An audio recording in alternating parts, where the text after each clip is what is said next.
ბევრს რო გონია რომ რაღაც გზა გავიარე, იმის გარდა კიდე ბევრი გზა გავიარე და ეს საქმე კარგად ვიცი, სოფლიო გამოფენის წევრი ვარ, ბიზნეს ასოციაციის წევრი ვარ და თქვენ იცით რომ ნახევარი სოფლიო არ მაქვს დატოვებული, ყოველთვის სადღაც ვარ და მე ყოველთვის მესმის, ვისმენ, უყურებ და როგორ ჯობია მე ვიცი. უყურე როგორ არის. აი მაგალითად მოდის სივები. ხო გავიმხილეთ ერთი საკითხი. აი სივი, ხო?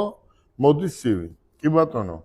ახლა როცა ადამიანი მოდის და 5 წლის განმავლობაში 12 სამსახური რო აქვს შეცვლილი, ეს არ არის, ამას არ უნდა მუშაობა. 5 წლის განმავლობაში ადამიანმა 12 სამსახური არ უნდა შეიცვალოს. მაგრამ რას ურჩევ, თქვათ, დამფუძნებლებს. აი ამ წუთიდან ბევრმა არ იცის. კიდევ დირექტორებზე ვამბობ, დირექტორს იმდენად არ აინტერესებს.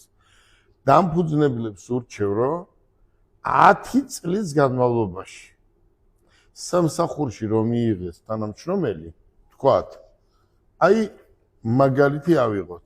აი ეს ადამიანი რო ჩემთან მოდის და იძახის, რომ აგერ 23 წლის არის და 6 სამსახურია გამოცვლილი 3 წელიწადში, ხო? და დირექტორი პირდაპირ ღებულობს, იმიტომ რომ მეტი თანამშრომელი არ აყავს საქართველოში, არ არის იმდენი მოთხოვნა დიდი ამ თანამშრომლებზე და მოდი და ღებულობს დაუშვათ სამსახურში, მაგრამ არა, ეს არ უნდა გააკეთოს. აი ამ წუთიდან დამფუძნებელმა უნდა გააფრთხილოს დირექტორი, რომ მოატანიეთ ყველას ბოლოს სამსახურიდან საბუთი. დახასიათება და თქვენ ნახავთ, ნახევარი საბუთს ვერ მოიტანს.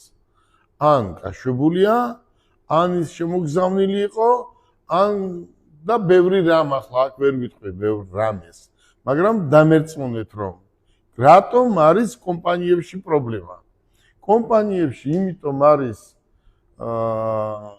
მარი პრობლემები, რომ დამფუძნებლები არიან და არ ერევიან, ხო? 27 წლის მერე დამფუძნებელი ვარ, ხო? არ ერევიან და უნდა ჩაერიონ. უნდა დამფუძნებელი ჩაერიოს და დირექტორი უნდა აკონტროლოს რეალურად.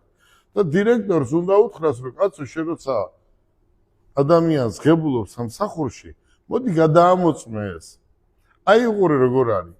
ჩემი სამსახურიდან მიდიან უშვებ ჩვენ, იმიტომ რომ იმან ისეთი რამ გააკეთა, რომ ვერ გავაჩერებ სამსახურში.